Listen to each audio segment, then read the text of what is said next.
오늘 말씀을 통해서 우리 성도님들이 필요한 은혜 주시기를 바랍니다. 인생을 살면서 절대 고독이 몰려오는 순간이 있습니다. 마침내 나를 만나는 시간이기도 합니다. 사람은 때때로 진정한 자기 만남의 시간이 필요합니다. 고독은 자기 만남을 가지라는 신호입니다. 홀로 설 때가 있습니다. 보이는 것은 오직 황량한 광야, 거센 바람과 모래 폭풍뿐입니다. 오로지 혼자 견뎌야 할 시간입니다. 오롯이 나와 마주해야 할 순간입니다. 어찌해야 좋을까요? 고도원 씨가 절대 고독에서 이런 이야기를 했습니다. 저자는요, 기자 출신이에요. 그리고 대통령 연설 비서관으로 활동을 했던 지금은 베스트셀러 작가입니다. 그는 평생 동안 글을 써왔는데 자신의 글은 고독의 산물이라는 것입니다. 고독했기 때문에 글을 썼다고 이야기합니다. 광야 같은 시간을 지나면서 얻게 된 고통의 산물이 자신의 글이라고 이야기합니다.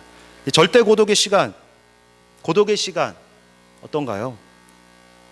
소란스러웠던 내면이 비워지고 번잡했던 생각들이 거쳐지는 그런 시간입니다. 그때서야 비로소 내 안의 소리가 들리게 되고요, 나의 길이 보이기 시작합니다. 그러니 누군가 이 광야와 같은 길을 건너고 있다면 겁내지 말고 마주하라고 이야기합니다. 그 길을 어떻게 건너느냐, 어떻게 잘 견뎌내느냐에 따라서 인생이 달라질 수 있습니다. 무엇보다 광야 끝에는요, 그 건너편에는 희망의 꽃이 피어 있기 때문입니다. 사랑하는 성도 여러분, 혹시 지금 광야의 터널을 지나고 계신가요? 이제 그 초입에 들어선 분이 있을 수 있습니다. 또 터널 중간 어딘가에 헤매이고 있는 분도 있습니다.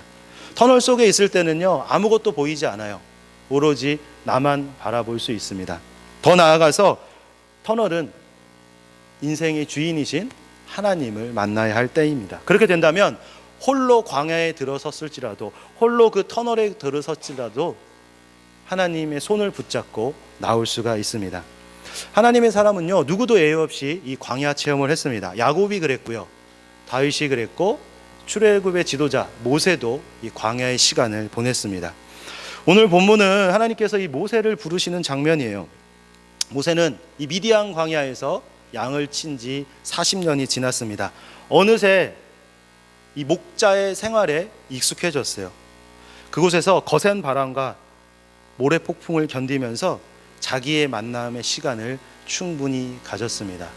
그때 하나님께서 떨기나무 사이에서 이 모세를 부르셨습니다. 하나님과 대면하는 순간이에요. 모세야, 모세야, 내가 여기 있나이다. 모세가 대답합니다. 이 모세가 떨기나무 사이에서 하나님을 만난다는 것은 되게 흥미로운 사건입니다. 왜냐하면 하나님께서, 또 하나님의 천사가 이 사람들에게 직접 나타나는 경우가 많지 않지만 그런 경우가 가끔씩 있는데요, 그것은 바로 하나님의 사명을 맡기기 위해서입니다. 기드온에게 사사의 역할을 주실 때도 직접 나타나셨고요, 바울에게 이방인 선교의 사명을 주실 때도 우리 주님께서 직접 만나 주셨습니다. 그래서 하나님께서 모세에게 사명을 주시기 위해서, 출애굽의 지도자로 세우기 위해서 지금 모세를 만나셨습니다. 읽지는 않았지만 5절을 보면요, 이리로 가까이 오지 말라. 내가 선 곳은 거룩한 땅이니 내 발에서 신을 벗으라. 하나님께서 말씀하십니다. 거룩한 땅이라고 말씀하세요. 하나님의 임재가 있는 곳, 그것은 구별되고 거룩한 곳입니다. 이곳에서 모세에게 신발을 벗으라고 말씀하셨어요. 이 고대 근동에서는요, 종이 주인 앞에서 신발을 벗었다고 합니다. 신발을 못 신었다고 해요. 세상의 주인이신 하나님 앞에서 모세에게 신을 벗으라고 한 것은 바로 너가 나의 종이라는 그러한 말씀입니다. 모세는 한때 애굽의 왕자로서 누군가를 부리는 위치에 있었어요. 갑질을 했을지 안 했을지 모르겠지만 누군가를 부리는 그런 위치에 있었습니다. 남부럽지 않은 생활을 했어요. 하지만 그 후 40년 동안 광야에서 낮아질 때도 낮아지고 처가살이하면서 양을 돌볼 수밖에 없었습니다. 종에게는 주인이 따로 있어요. 주인의 명령에 의해서 움직여야 되고 주인 앞에 엎드려야 되는 사람입니다. 자기 의견이나 주장, 생명권도 주장할 수 없는 것이 바로 종입니다. 가장 낮은 자리예요. 하나님께서는 이 모세가 하나님의 부르심을 받기까지 장장 80년이라는 시간을 기다리려 했습니다. 그 얘기는 바로 모세가 80세라는 얘기죠. 혈기왕성한 나이, 열정이 가득한 나이가 아니라 인생의 젊음을 다 보내고 노후를 준비해야 될 그럴 시기입니다. 하나님 왜 이제서야 모세를 부르셨을까요? 흔히 나이는 숫자에 불과하다 이렇게 이야기합니다. 그 말씀처럼 인간적으로 봤을 때 모세는 청춘의 열정도 사라지고 어떠한 힘도 없고 그냥 무기력한 그러한 촌부에 불과합니다. 하지만 오히려 이것이 모세를 부른 이유입니다. 그의 혈기가 다 빠지기를 하나님께서 기다리셨던 거예요. 하나님께서는 인간의 연약함이나 부족함을 개의치 않으십니다. 오히려 약한 자를 들어서 강하게 하시는 분이 하나님이라는 걸 우리가 너무나 잘 알고 있습니다. 모세가 할 일은요, 앞으로 하나님께 순종해서 하나님의 말씀을 따르기만 하면 되는 거였습니다. 하나님께서 이스라엘 백성들을 자기의 백성으로 택하시고 그들이 400년 동안 애굽 땅에서 신음하고 있었습니다. 그 소리를 하나님이 듣지 않으신 것은 아니었는데 응답하지 않으셨어요. 자녀가 고통스러워하는 모습을 보고 마음이 아프셨지만 하나님은 기다리셨습니다. 장장 400년 동안을 기다리셨던 거예요. 왜냐하면 약속의 때가 되지 않았기 때문입니다. 아브라함과 이삭과 야곱에게 말씀하셨던 그 때가 돼야 했고요. 또 하나님의 지도자로서, 하나님 백성의 지도자로서 준비될 사람이 이 시기에 준비되었기 때문입니다. 이것은요, 우리의 삶도 그렇고 교회나 공동체도 마찬가지입니다. 당신의 때가 될 때까지 우리를 훈련시키시고요, 우리를 성숙하도록 만드십니다. 그리고 때가 차면 준비된 사람을 통해서 일하시기 시작해요. 어쩌면 지금이 우리 마포교회의 그러한 때일 수 있습니다. 어쩌면 우리 성도님들이 하나님께서 준비하신 훈련하고 연단하셔서 이 공동체를 다시금 하나님의 기쁨이 되는 공동체로 회복하실 그 사명을 주셨을 수 있습니다. 사랑하는 성도 여러분, 인생의 주인은 누군가요? 세상은 인생의 주인이 나라고 이야기합니다. 나의 계획, 나의 생각에 따라서 열심히 노력하면 내 인생을 행복하게 살 수 있다고 이야기합니다. 뭐든지 할 수 있다고 이야기하죠. 그래서 창조주 하나님을 의지하지 못하게 만듭니다. 성경에서는요, 이것이 죄라고 이야기해요. 윤리적인 죄, 사회 규범을 어긴 것 이전에 하나님을 내 인생의 주인의 자리에서 내보내고 하나님을 멸시하고 하나님을 무시한 것이 바로 죄라고 이야기합니다. 그래서 하나님과의 관계가 깨어졌고요, 우리는 고통 속에서, 염려와 걱정 속에서 세상을 살게 되었습니다. 그런데 이런 우리를 구원하기 위해서 예수님이 오셨고요, 우리의 죄를 대신해서 십자가에 돌아가셨습니다. 이 예수님의 십자가의 죽음, 부활을 받아들이는 것이 하나님의 자녀가 되는 방법이고요, 하나님 나라를 영원히 살 수 있는 방법입니다. 그래서 이게 복음인데요, 이러한 복음을 받아들여서 예수님을 믿게 된 자들을 크리스찬이라고 합니다. 그리스도인이라고 하죠. 그리스도인은 예수님께 속한 사람입니다. 이 말은요, 우리가 예수님의 종이라는 이야기예요. 우리가 예수님의 종이라면 나에 대한 계획과 뜻이 무엇인지 구하고 그 말씀에 순종하는 것이 기본입니다. 하지만 어떻게 살아가나요? 저를 비롯해서 많은 사람이 주님을 잊어버리고 있다. 예배의 자리에서 잠깐 만나고 돌아갈 때가 많이 있는 것 같습니다. 하지만 내가 예수님의 종이라는 걸 인정할 때, 내가 예수님의 제자라는 것을 고백할 때, 그때부터 주님께서 나의 인생을 다스려 주기 시작합니다. 마치 모세가요, 이 떨기나무 아래에서 신발을 벗고 하나님 앞에 순종했을 때 그의 인생이 새롭게 열렸던 것처럼 우리도 예수님께 다시 무릎 꿇을 때 우리의 삶이 새롭게 시작할 것입니다. 현대는요, 현 시대를 살고 있는 사람들은 많은 설교를 듣습니다. 설교의 홍수의 시대라고 말할 정도예요. 교회에서도 예배와 기도회를 통해서 많은 말씀을 듣습니다. 또 TV를 틀면 기독교 방송에 많은 설교가 있어요. 또 인터넷에서 내가 원하는 목사님의 설교를 찾아서 은혜 받을 수도 있습니다. 설교의 홍수시대예요. 하지만 하나님의 말씀대로 살고 있다는 흔적이 별로 없습니다. 말씀을 전하는 자가 수없이 많고 듣는 자도 수없이 많은데 왜 세상이 전혀 달라지지 않을까요? 전하는 자, 듣는 자 모두 그 말씀대로 살지 않기 때문이에요. 그냥 말씀으로 위로받고 말씀으로 채워지기만을 원하고 있습니다. 말씀에 순종하는 자가 그리스도인인데 그냥 무늬만, 겉모습만 그리스도인 경우가 너무나 많다는 것입니다. 그렇다면 무엇이, 어떤 행동이 우리가 하나님의 백성, 예수 그리스도의 제자임을 증명할 수 있을까요? 세상적인 방식, 세상에서 성공하는 방식, 세상에서 행복해지는 방식과 성경에서 말하는 삶의 방식은 많이 다릅니다. 세상에서는 수단과 방법을 가리지 말고 부와 성공을 쟁취하라고 합니다. 누군가를 짓밟고서라도 성공을 이루어야 된다고 해요. 그래야 행복할 수 있다고 합니다. 그런데 성경은 반대로 이야기합니다. 우리가 잘 살기 위해서 섬기고 나눠주라고 말씀합니다. 주라, 그리하면 너희에게 줄 것이니 곧 후히되어 누르고 흔들어 넘치도록 하여 너희에게 안겨주리라. 이게 주님이 우리에게 하신 말씀이에요. 이 말씀에 순종할 때 우리는 진정한 행복을 느끼게 될 것입니다. 어떤 목사님께서 하신 말씀이 기억이 납니다. 성공이 아니라 섬김이다. 그리스도인은요, 성공을 목표로 사는 자가 아니라 섬김을 목표로 사는 자가 되어야 한다는 것입니다. 이런 말씀도 하셨어요. 예수 믿는 것은 사서 고생하는 것이다. 여러분 고생하고 계시나요? 고생하고 계셔야 예수 믿는 사람이라는 의미입니다. 소박하지만 분명한 메시지예요. 우리 그리스도인들이 기억하고 있어야 할 것입니다. 누가 시키지 않았지만 사서 고생하면서도 불평하지 않고 짜증내지 않고 흐뭇해하는 것, 주님이 기뻐하신다는 것을 믿고 그 일을 감당하는 것이 바로 우리의 모습입니다.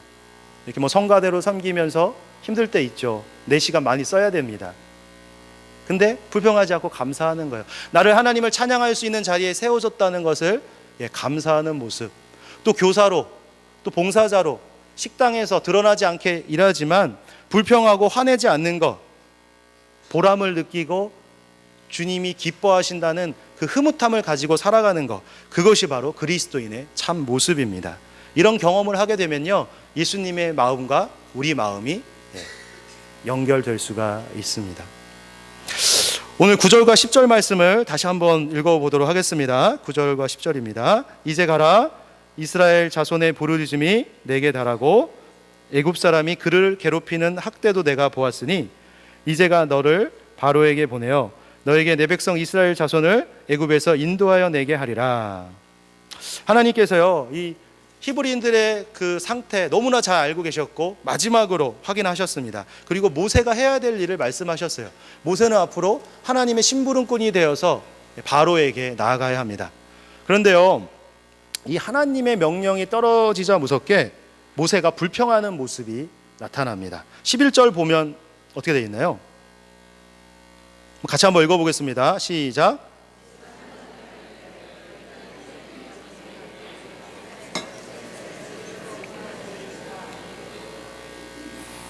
하나님의 의도를 충분하게 파악하지 못한 것 같아요. Who am I? 내가 누구이기에 바로에게 갈 수 있습니까? 하나님 나 모르세요? 저 그냥 목자일 뿐입니다. 이곳에서 숨어 사는 도망자일 뿐입니다. 내가 무엇이라고 그렇게 어렵고 중한 일을 할 수 있겠어요? 하고 하나님께 불평하면서 질문하고 있습니다. 예상치 못한 상황에서 아무런 준비 안 됐을 때 하나님이 나에게 어떠한 역할을 맡기시면 우리도 이러한 반응을 보일 때가 있습니다. 당황할 수밖에 없습니다.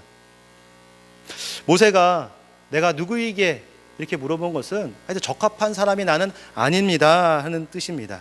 출애굽은 내 능력 밖의 일입니다 하는 그런 뜻이라는 거예요. 모세는 자신이 누구인지, 지금 무엇을 할 수 있고 할 수 없는지 너무나 잘 알고 있었습니다. 주제 파악이 잘 된 사람이에요. 그래서 모세의 이런 모습이 일면 이해되기도 합니다. 그리고 그 모습이 짠하게 느껴집니다. 한때는 애굽의 왕자로서 위세를 떨치던 사람이었어요. 많은 사람이 그 앞에서 머리를 조아렸습니다. 그런데 지금은요, 위축되어 있는 모습입니다. 근데 이 모세에게 장점이 있었다는 거예요. 그는 애굽의 사정에 능했습니다. 애굽의 왕자로 있으면서 애굽의 문물을 잘 알고 있었어요. 그리고 바로도 알고 있었습니다.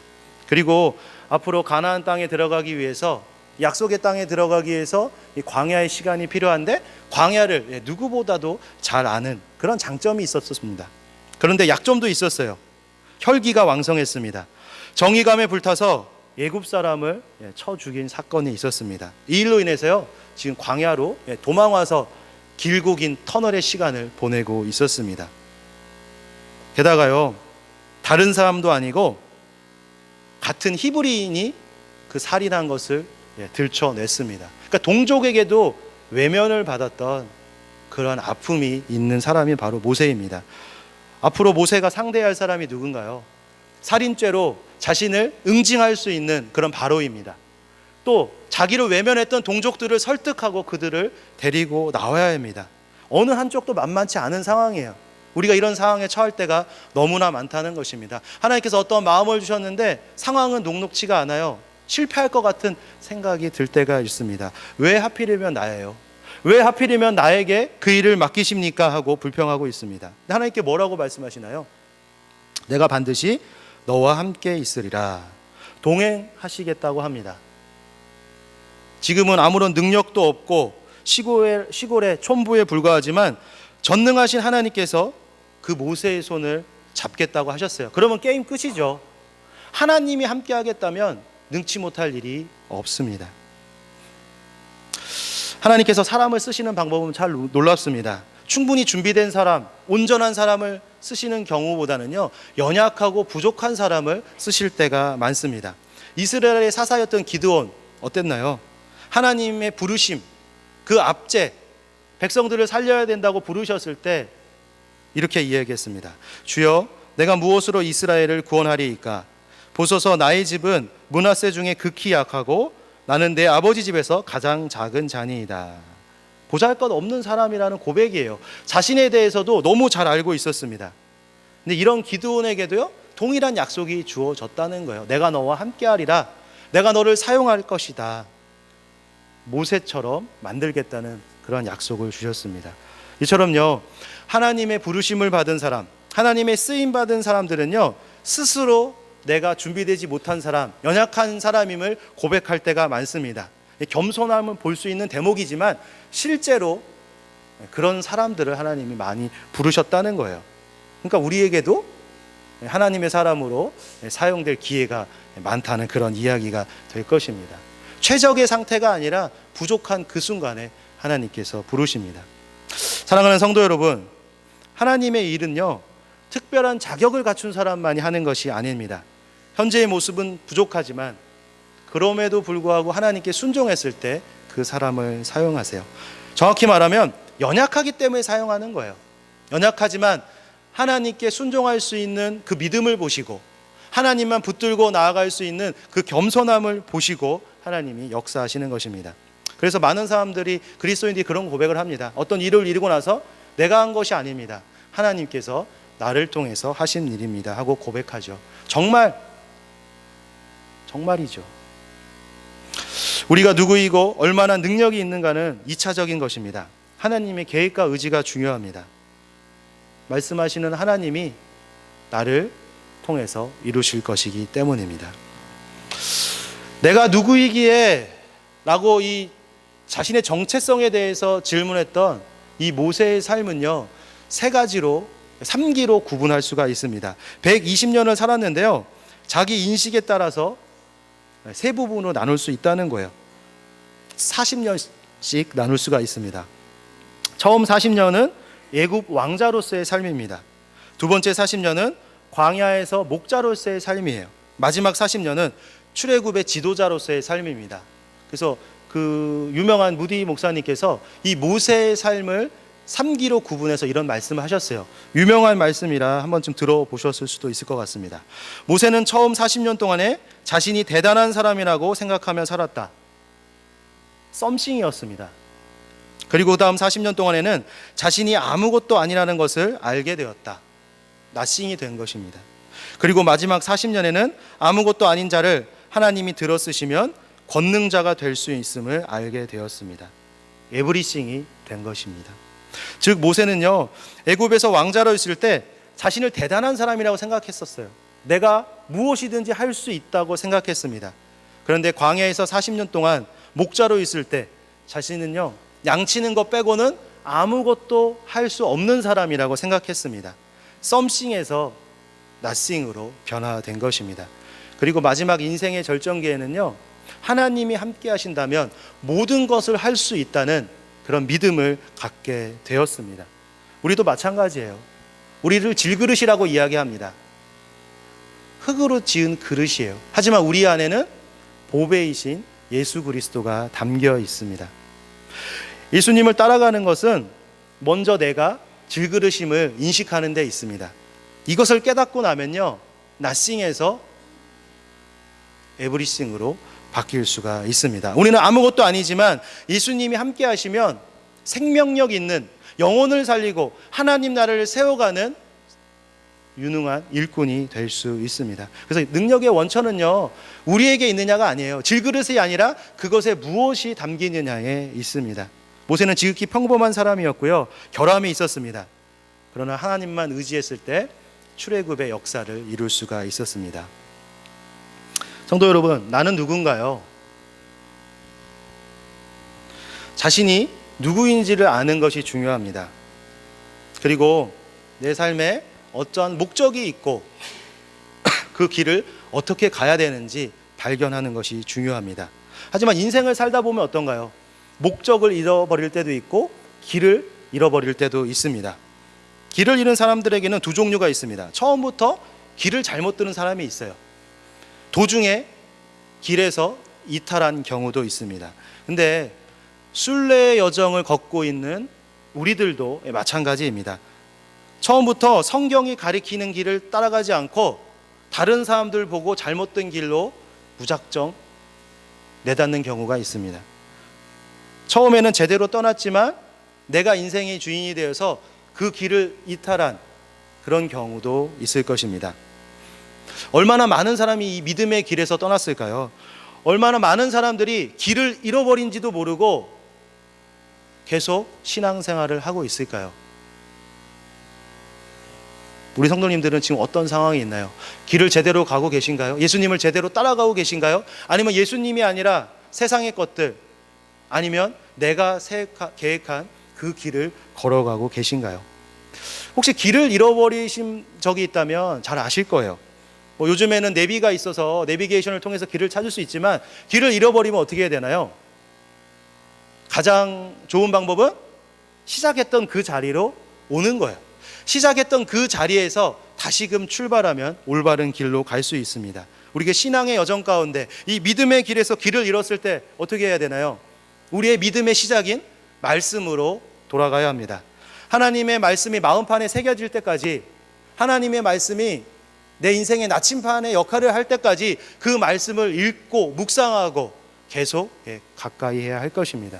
그러면요, 하나님의 말씀이 주인이 되어서 나를 인도하실 거고요, 그 보여주신 길을 걸어가야 합니다. 하나님과 동행하기 시작했을 때, 하나님의 말씀과 함께하기 시작했을 때 잃어버린 길을 제대로 찾을 수가 있습니다. 다시 한번 질문하겠습니다. 여러분은 누구신가요? 하나님의 백성, 예수님의 제자입니다. 그 생각과 그 고백에 맞는 삶을 살아가시길 간절히 소망합니다. 성도님마다 사랑이 다양할 것 같아요. 지금 건강이 좋지 않은 분도 있고요, 나이가 너무 많은 분도 있고, 때로는 나이가 적은 분도 있을 수 있습니다. 학벌이 좋지 않아서, 또 과거에 좋지 않은 죄와 경험, 많은 핸디캡들이 있을 수가 있습니다. 그런데 이런 외적인 것들이 중요한 것이 아니고요, 그 마음의 중심이 중요하다고 하셨습니다. 하나님에 대한 믿음, 하나님이 어떤 분이시고 그가 지금 무슨 일을 하고 있고 그분이 나를 통해서 무엇을 하실 것이라는 이 굳건한 믿음만 있다면 단점이 아니라 장점을 사용해서, 오히려 나의 부족한 점을 사용해서 하나님께서 일하시기 시작할 것입니다. 중요한 것은요, 하나님이 나를 어떠한 존재로 여기시고 나를 사용할 건지 그것을 발견하는 것입니다. 사랑하는 성도 여러분, 과연 나의 주인은 누구시고 나는 누구의 종인가요? 오늘 이 시간 나를 부르시는 주님의 음성에 귀를 기울이시고 당신의 말씀에 순종하길 주님의 이름으로 축복합니다. 말씀을 정리하겠습니다. 모세와 기드온을 보면 그들은 하나님의 부르심을 받고 세워진 일꾼입니다. 그런데 하나같이 부족하고 연약해서 하나님 일을 할 수 없다고 뒤로 내뺐던 사람들이에요.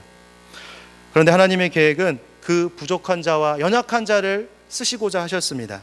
내가 잘났고 내가 내 힘으로 할 수 있다고 하는 사람은 교만하게 되고요, 결국 하나님의 영광을 가리게 될 것입니다. 나 혼자서는 아무것도 아니라는 그 겸손한 사람을 통해서 하나님이 드러나고 하나님이 영광 받으실 것입니다. 우리 성도님들에게도요, 주님께서 주시는 사명이 있을 거예요.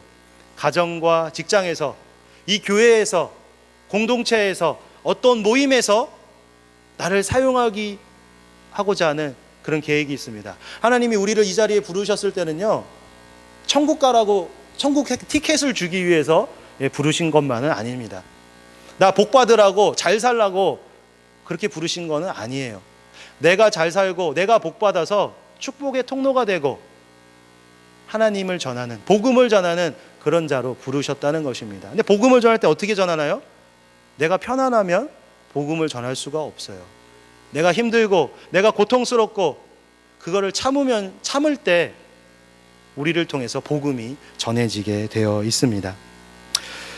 나는 시간이 없어서, 나는 아직 자질이 안 돼서, 나는 잘할 자신이 없어서, 아직 누군가를 섬길 마음을 주지 않아서 망설이는 분들이 너무나 많습니다. 하지만 오늘 살펴봤던 것처럼 하나님의 종 모세도 우리와 다르지 않았다는 거예요. 나의 약점을 알고 그것을 채워주시는 전능하신 하나님을 의지하면 모세보다 더 귀하게 쓰임 받을 것입니다. 시편 기자가 노래합니다. 여호와는 나의 목자시니 내게 부족함이 없으리로다. 내가 사망의 음침한 골짜기로 다닐지라도 해를 두려워하지 않을 것은 주께서 나와 함께 하심이라. 주의 지팡이와 막대기가 나를 안위하시나이다. 하나님의 자녀들의 믿음의 시작은 자신의 부족함을 아는 것입니다. 그리고 나의 주인 되시는 하나님 앞에 무릎 꿇는 것입니다. 그러면 하나님께서 부족함을 채워주시고 나의 손을 붙잡고 나아가실 것입니다. 다들 경험하시지 않았나요? 많이 경험하셨을 것 같습니다. 다시금 그 경험의 하나님, 그 예전에 만났던 하나님을 다시금 만나시고 그의 부르심에 응답하시길 바랍니다. 마포교회 성도님들이 나의 부족함을 채워주시는 하나님을 바라보기를 소망합니다. 나의 목자와 함께라면 내게 부족함이 없다는 그 고백을 통해서 하나님께 귀히 쓰시는 능력이 종이 되길 주님의 이름으로 축복합니다. 기도하겠습니다.